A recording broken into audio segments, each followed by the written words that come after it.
Welcome back to another episode of Out Loud Geek, where we discuss news and views about pop culture, science fiction, fantasy, food, cooking, the outdoors, and more.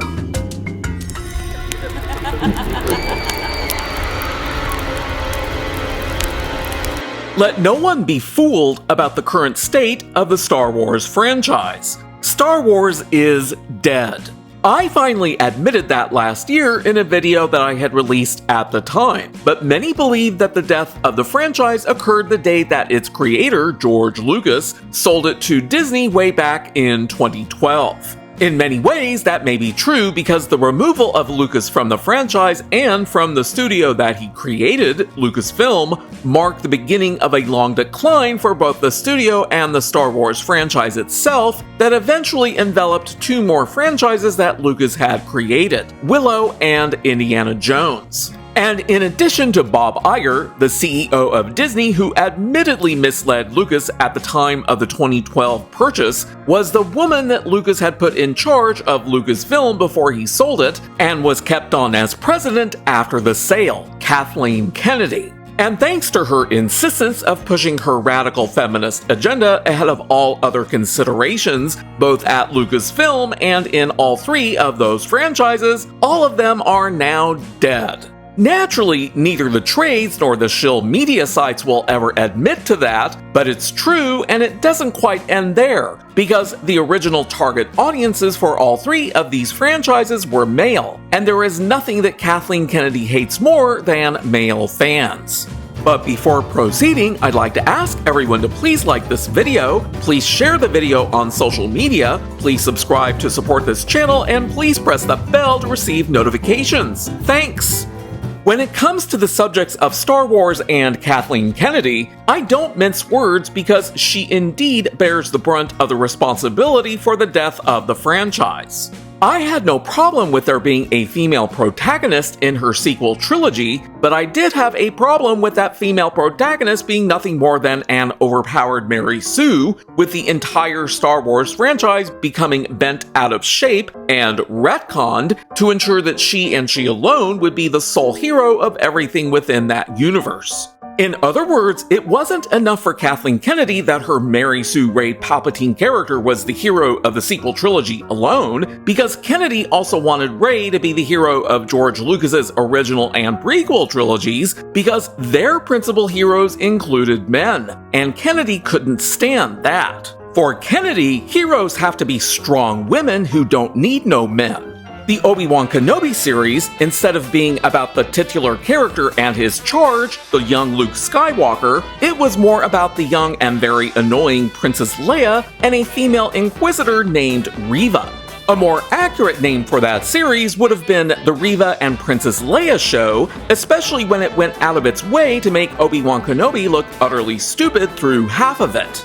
Then there was Dave Filoni's Ahsoka series that required the consumption of large amounts of caffeine in order to stay awake long enough to get through its tedious, boring, and mostly female-centric episodes. And now, with only days before the premiere of the even more female-centric and woke series The Acolyte, Kathleen Kennedy shared more of her thoughts, but not so much about the show itself. It was mostly about how she regards the franchise's mostly male fandom to be wretched and toxic. Since I'm male, in her eyes, I'm just another part of the toxic male fandom, but in truth, it's a little difficult to continue being a fan of a dead franchise. But let's take a look at the most recent words spoken by Lucasfilm president Kathleen Kennedy, the destroyer of franchises. This unsurprisingly biased and very one-sided article from Variety is entitled, "Lucasfilm boss Kathleen Kennedy says a lot of women in Star Wars struggle with fan attacks because of the fan base being so male-dominated." Yes, folks, as far as Kathleen Kennedy and Variety are concerned, all problems begin with men, because she regards all men as being patently evil if they dare to have an opinion that's different from hers, and if they aren't sufficiently emasculated and bowing to her every whim. Yes. In a new interview with the New York Times for the upcoming Star Wars series The Acolyte, Lucasfilm president Kathleen Kennedy said she is aware that women in the space franchise are often attacked online more than men, quote, because of the fan base being so male-dominated, unquote. Let's not mince words here. If you're a man and you like Star Wars, then according to Kathleen Kennedy, you're nothing more than a problem because, let's be honest, she hates men. This is Kathleen Kennedy's radical feminist ideology on full display. Female stars Daisy Ridley and Kelly Marie Tran certainly faced online harassment from toxic fans when the most recent Star Wars film trilogy was released. Oh, here we go. Yes, folks, if you don't like the characters of Mary Sue Ray Palpatine or Rose Tico, then you're just a hateful, toxic fan according to Kathleen Kennedy, the trades, and the shill media sites that have been pushing that narrative for years and always go back to it when the latest garbage that's coming out of Lucasfilm is being rejected once again. And Variety just loves throwing shade on people who don't like Kathleen Kennedy, even though she's the person that's most responsible for killing the Star Wars franchise, as well as going back to unsubstantiated claims about alleged online attacks on specific actresses. And now the Acolyte is already being attacked in certain corners of the fandom. I think Variety is referring to the vast majority of people who watched the trailers for The Acolyte and didn't like what they saw. So if you are one of the hundreds of thousands of people who disliked any of the teasers or trailers that have been released for The Acolyte, guess what? According to Variety, you're just a hateful, toxic fan. The Acolyte is an original story created by Harvey Weinstein's former personal assistant, Leslye Headland, that's set long before the events of The Phantom Menace. Headland, known for directing films such as Sleeping with Other People and co-creating the Netflix series Russian Doll, is the first woman to serve as showrunner of a Star Wars series. Well, isn't that just special?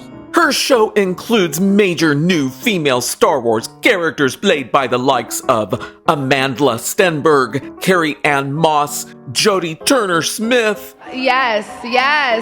And more. As reported by the New York Times, quote, a loud, primordial part of the Star Wars fandom has pushed back in predictable fashion against the show, unquote. Primordial? Does the New York Times think that people are stupid? That publication has decided that anyone who doesn't like what Kathleen Kennedy or Harvey Weinstein's former personal assistant Leslye Headland are doing to Star Wars is apparently an uncivilized barbarian. That's what they mean by primordial. You know, animalistic. In other words, people who dare to have their own minds and opinions that don't go along with the woke identity politics propaganda machine are pure garbage as far as the New York Times is concerned. Quote, why are there so many women, girls, and minority characters increasingly dominating the ranks of Jedi, unquote, reads a comment on the Acolyte trailer, with others expressing a similar worldview. Some trolls have nicknamed Headland's series, quote, the Wokalite, unquote. I actually like that name because it's accurate. I may have to start using it. Of course, that will automatically mean that Variety, the New York Times, and other shill media sites will label me and anyone else who calls it that as being a troll, because name-calling, which is an ad hominem logical fallacy, is their only response to the growing rejections. Quote, my belief is that storytelling does need to be representative of all people, unquote, Kennedy told the publication about her support for Headland's Acolyte vision. Quote, that's an easy decision for me, unquote. Kathleen Kennedy, Headland, and everyone else who thinks they're doing something groundbreaking in Star Wars always conveniently forgets all of the representation that George Lucas himself introduced into the movies early on because they tried to demonize him along with the male fans. They don't want Lucas being credited for his own contributions to inclusion and representation. They want all of the accolades for themselves, just like Kathleen Kennedy wanted her Mary Sue Ray Palpatine character to be the most powerful and successful hero of the Star Wars franchise over and above anything that George Lucas's male characters accomplished. In fact, it was only a week ago that Lucas was defending his Star Wars movies at the Cannes Film Festival. You know, the same festival that last year wasn't too pleased with Kathleen Kennedy's garbage Indiana Jones and the Dildo of Destruction movie that was one of last year's biggest box office flops.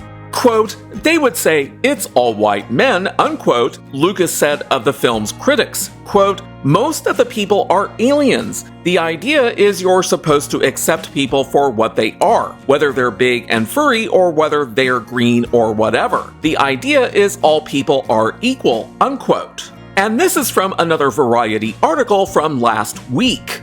Lucas went on to say that the only beings in the Star Wars universe who were discriminated against were the robots. As for the issue of race, Lucas said, quote, in the first one there were a few Tunisians who were dark, and in the second one I had Billy Williams, and the prequels, which they were also criticizing, I had Sam Jackson. He wasn't a scoundrel like Lando, he was one of the top Jedi, unquote. But oh no, if you don't like the ceaseless stream of garbage coming from Kathleen Kennedy and now Harvey Weinstein's former personal assistant, Leslye Headland, then you're a toxic fan. You're primordial. You're just an uncivilized barbarian and an animal as far as their defenders and apologists are concerned. In the meantime, Disney is desperately spending even more money on marketing for The Acolyte. I even saw a trailer for the series during a commercial break on NBC earlier this week, and obviously that wasn't a cheap ad. They waited until March to show the first teaser for the show because they knew that the general public wasn't going to like it. And nothing that they have released since has encouraged people to want to watch The Acolyte. Around 2 weeks ago here on YouTube, I began a poll with the question, did the latest trailer for The Acolyte released on May 4th, 2024 sway your opinion of the show? Of the 48 people who voted as of the time that I am recording this video, and to whom I am personally very thankful for voting, 81% voted no, it's still bad, 4% voted that the trailer made it look worse, 6% voted that the trailer made the show look better, and 8% voted that the show still looks good. The vast majority don't like what they have seen so far of The Acolyte, and I certainly don't think that it's going to be good. But I am going to watch it so that I can review it. As for Kathleen Kennedy, anytime that she opens her mouth to say something, she invariably reveals what a despicable person that she truly is. Under her leadership of Lucasfilm, it has never been about what the fans want to see, it's only ever been about how much she can co-opt the studio's franchises to push her radical feminist ideology, which includes her personal hatred for men. Consequently, the Star Wars, Willow, and Indiana Jones franchises are all dead. Thanks for watching today, and a huge thanks to everyone who has subscribed to our channel. We appreciate your support. If you enjoyed this video, please press the like button, and please feel free to share a comment. If you'd like to help support this channel, please press the red subscribe button, and please press the bell to receive notifications for new content. You can also find us on Facebook, Instagram, Threads, and Twitter by clicking on the links in the description. Until next time, this is Out Loud Geek.